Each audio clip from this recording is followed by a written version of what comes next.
Yo, what up, everybody? It's Matt the Dub here with another version of book review. We're back at the family crib. We're visiting NY for a little bit. You might hear the vacuuming in the back. Mom's hard at work, but hey, that's I guess it's stopped. But the book we're going to review today is, what is he called? The Art and Science of Respect by Jay Prince. For those of you who don't know Jay Prince, he pretty much got the Texas scene popping with Rap-A-Lot Records. He was a young guy growing up in Texas. Him and his sister were just talking one day, like, what's your goal? He was like, I'm going to buy Mama a house. She's like, what's your goal? She's like, I'm going to buy Mama a vacuum. And then, unfortunately, the next day, his sister got hit by a train and was killed. Jay Prince, later on, went into the streets, made money enough to buy his mom a house and a vacuum cleaner. So right off the bat, this book was touching our hearts, to be able to do that for his sister, rest in peace. And the thing was, he was very religious growing up, but once he hit the streets, he decided, I can't go to church anymore because I feel like a hypocrite talking to God every week and going against him every day. But then he made a choice. He realized he was either going to end up dead or in jail. So what he did was he made a pact with God. He said, I'll never touch the streets again if you help me become successful. And he stuck to that path mostly. There was a couple instances where, he couldn't control his boys. Someone was disrespecting Jay Prince and, messing with his business. His boys would get pissed. And, stuff happens, but nothing too crazy. Nothing, because he ended up, he's a very good role model. He stayed out of trouble and, he was a man of his word. And if you can't see, the foreword is written by Drake. Jay Prince helped discover Drake. His son, Jay Prince's son, found him on MySpace and brought him to Jay Prince and was like, yo, you do so much work with Lil Wayne. Don't bring him to Rap-A-Lot. Bring him to your family. Bring him to Lil Wayne. So he brought Drake to Lil Wayne. Lil Wayne's like, I don't fuck with him. Jay Prince didn't fuck with him either. But I think that's part of the reason why I said bring him to Lil Wayne. But his son kept persistent. Drake. He's like, yo, Drake, here's another beat, Drake. Then he would crush the song, send it to Wayne, until Drake rhymed over the Millie beat. That was when Jay Prince and Lil Wayne were like, yo, nah, this guy's special. So they signed, Lil Wayne signed Drake. Stuff went down. Lil Wayne and Jay Prince's son had beef, so Jay Prince's son got kicked off the tour. Didn't get asked back for Drake's second tour. Birdman and Slim kind of messed with the money a little bit, causing a little tension between Rap-A-Lot and Cash Money. But it all worked out. Jay Prince, legend in his own right, OG, put Cash Money onto game. Cash Money, made legends, Young Money, legends. And so Jay Prince, what happened was he found producers and he used his street money to really fund Rap-A-Lot Records. And Rap-A-Lot Records started because Jay Prince wanted to keep his brother out of the streets. So he was like, Jay Prince's brother was really into rap. So he was like, yo, I'll make you your own studio. You record every day and I'll sign you. I'll start a record label and I'll sign you. You'll be our first artist. All you have to do is stay out of the streets. As long as you're out of the streets, I'll support you. And so that's what happened. Then all of a sudden, Jay Prince's brother started missing studio sessions, being lazy, showing just bad signs. And Jay Prince dropped him from his own label before they blew up. So imagine dropping your own brother from your record label, even though he was the reason you started your record label. And so they really popped off the Ghetto Boys, My mom's playing tricks on me. Dun, dun, dun, dun, dun, dun, dun, dun. Or you might know from the movie Office Space, damn, it feels good to be a gangster.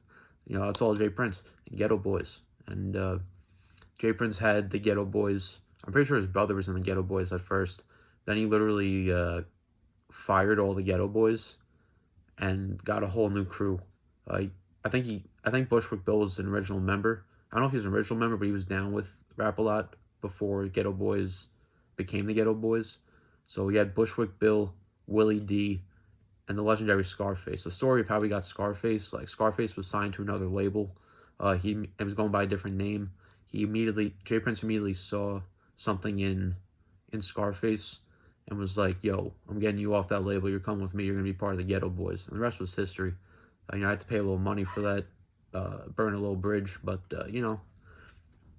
And, yeah, so the Ghetto Boys, they became famous. I'm trying to think, because, I read the whole book, but this is actually my second time reading the book. I can't remember everything about how he got, like, the record deal.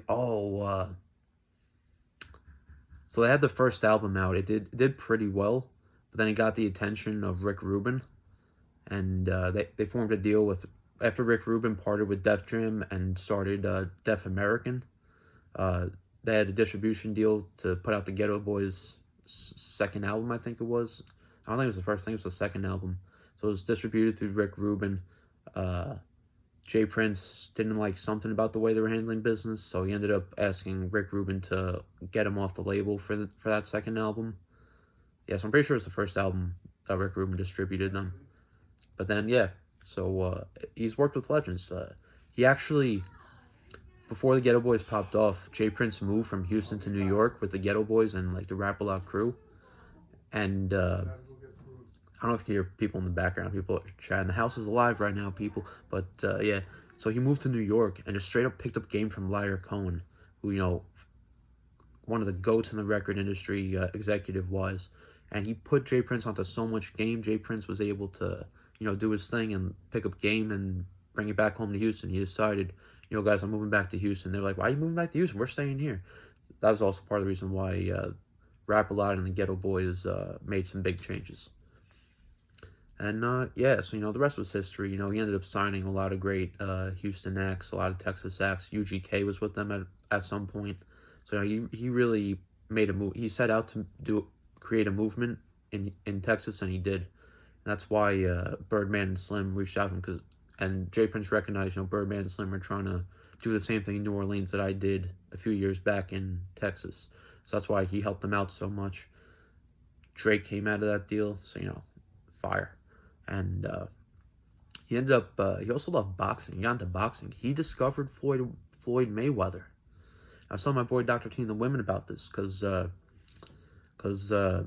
when he discovered Floyd was just a great fighter, being managed and trained by his dad and uncle, like 20-something years old, very early 20s. And Jay Prince was like, I'm going to take you under my wing. And they're trying to figure, this guy's a no-name, has no buzz. How are we going to get him to fight? Brought him to HBO, tried to get a pay-per-view fight. They said, we never heard of this guy. Why would we give him time on HBO? So what they had to do was they had to find a fighter with the buzz who was able to be on HBO, able to be on pay-per-view. And they said, will you accept this fight for this money? He said, yeah. So that's how they got Floyd Mayweather popping on HBO and pay-per-view. They found someone with the buzz they needed who could get them on the platform they needed. And all Floyd Mayweather had to do was deliver. I think he knocked the dude out or something. He destroyed the fight. I forget if he knocked him out or if he just like crushed him for the whole 5 rounds.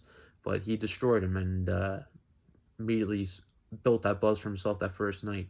And I feel like that relates to hip-hop in such a big way because it's like, you might not have the platform yet, but there's people out there who do. So that's why like features are very important too. Like, just get that one feature, someone who might be on a label. You might have to spend a little money for that, like Floyd had to do for the fight. But, you get that person with the buzz. You just destroy them on the verse. You just do your, you don't have to destroy them, just do your thing. Make sure you're prepared so when that time comes and you're in front of that label, you're in front of HBO, you do your thing so they have to recognize you immediately. That was very cool. He went on to manage a lot of other fighters and became just popped in the boxing world. He put on a lot of fighters, did a lot of good marketing. Dude's just a genius. What else can I say about him? I'm trying to think what else. That's pretty much it's like we're like 9 minutes in. The book is called The Art and Science of Respect. Hold on a sec. Yeah. You want anything from Vitamin Shop? No, thank you. What about those jerky sticks? No, I'm good. You sure? I thought you liked them. They're okay. I just don't want them. I'm recording a video right now. All right. Goodbye. All right, bye. Sorry for the interruption. We're about to end anyway. So, The Art and Science of Respect by Jay Prince. Very good book. Legendary. For any hip-hop head, it's a must-have book. If you don't know who Jay Prince is, just put yourself onto game. You're going to read this book and realize he's done a lot of stuff that you know about, but didn't know he was a part of. Oh, shit. I actually had to mention one more thing, then we're going to go. He was going to form a super group. Not with rappers, but with executives. Him, Suge Knight, and Irv Gotti were going to form like a super management group. And as soon as they were about to pop off, I guess word got around, Suge gets knocked. Irv Gotti gets like assets frozen. Like he pretty much gets knocked too. They try to go after Jay Prince, but like I said, Jay Prince gave up that street life. Wasn't into any. Wouldn't even let people in his crew. He was like, if you're into street life, you're not working with me. Leave the street life and make this legit money, or you're not with me. So they heard like they're about to take over the industry. Jay Prince, Suge Knight, and Irv Gotti from Murder Inc. Like they're about to form a super management group. It's gonna take over the industry. It's gonna be pretty big. We can't have these people getting that big. So what they do? They stopped it. They got Suge. They got Irv Gotti. Couldn't get Jay Prince. The dude was so clean. They tried to get him. They almost tried to kill him. Couldn't do it. Jay Prince, smart dude, laid out a great blueprint. Anyone who has dreams of being in the industry, it's a blueprint to follow. And he actually says in the book, people always ask me, what's the secret to success? How do I make it in the industry? There's no answer to it. All you can do is study people who are successful, who did it, learn how they made it, try to make it, just use it as notes, take note of it. Because when you make it, it's going to be in your own way. And people are going to be asking you, hey, how'd you make it? What's the secret? And you're going to tell them the same thing. There's no answer. Just reach for the stars, do your thing, work hard, and you're going to make it in your own way, in a way that someone's never made it before, because it's going to be your way. All right? So all you can do is read books like this, learn the moves, and just try to make it. All right? The Art and Science of Respect. I'm at the dub. Jay Prince. Peace.